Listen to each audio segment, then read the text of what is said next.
जब सुने के होई भोजपुरी गाना बस बजे के चाही गाना।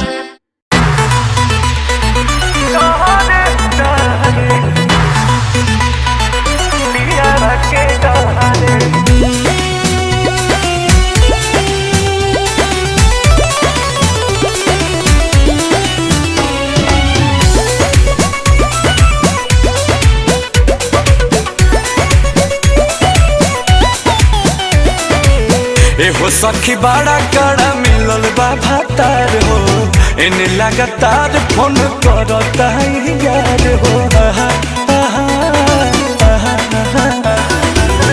हो सखी बड़ा कड़ा मिलल बा भातार हो, इन्हें लगातार फोन करता है यार हो।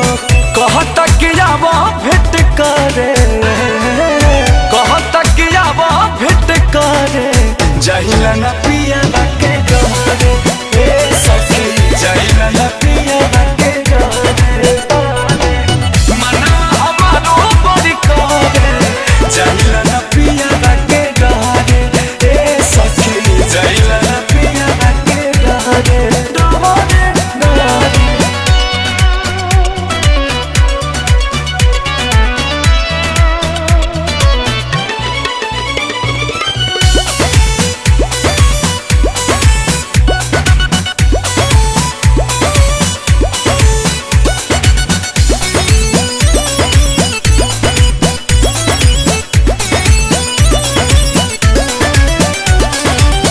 याद के न प्यार अब लागता हबे खहो, हाँ करेला बलमुआ सखी ऐसन देखा रे खहो।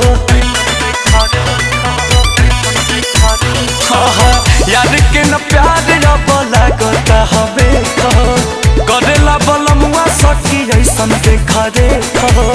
रहता हमेशा तत परे, रहता हमेशा तत परे, जाहिला ना पिया बाके डरे, ए सखी जाहिला ना पिया बाके डरे। मनवा हमारो बड़ी करे, जाहिला ना पिया बाके डरे, ए सखी हो जाहिला ना पिया बाके डरे, डरे डरे।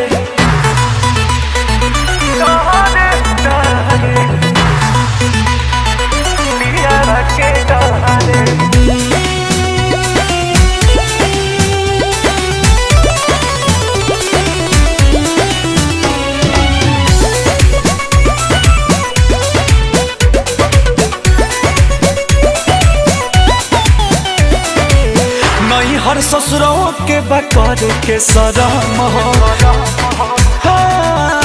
उन्हें गर्दा अंकुशैन बाई में बलम हो।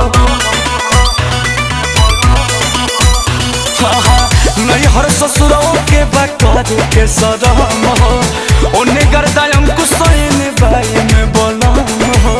मरे मरे मान कब करे, मरे मरे मान कब करे, जाहिला ना पिया बाके डरे।